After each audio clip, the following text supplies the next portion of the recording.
దినాన్ని బట్టి నీకు వందనాలు. మాకిచ్చిన నాయకులను బట్టి, కాపరులను బట్టి నాయన నిన్ను స్తుతిస్తూ ఉన్నాం. నేటి దినం ఈ కార్యక్రమం ప్రారంభిస్తూ ఉండగా నీ ఆత్మ బలముతో నడిపించండి. ఏ కీడు దరి చేరక సహాయము చేయండి.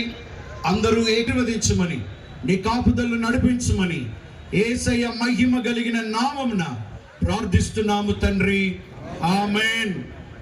చేస్తూనే ఉన్నాం. ఇంకా కూడా అభివృద్ధి చేయవలసిన అవసరం ఉంది. ఇంకా చాలామంది కూడా మనం ఎక్కున్నాం కాబట్టి ఇంకా అన్ని చర్చెస్ మొత్తం కూడా ఇంచుమించు 250 చర్చలు ఉన్నాయి. అక్కడి నుంచి కూడా రావాల్సిన అవసరం ఉంది. నిజంగా ఈ ఐక్యత అనేది కూడా మనకు చాలా అవసరం. రాబో దినాలలో మరి కష్టాలు కూడా రావచ్చు, అయినా దీనికి కూడా ఎవ్వరు భయపడవలసిన అవసరం ఉంది.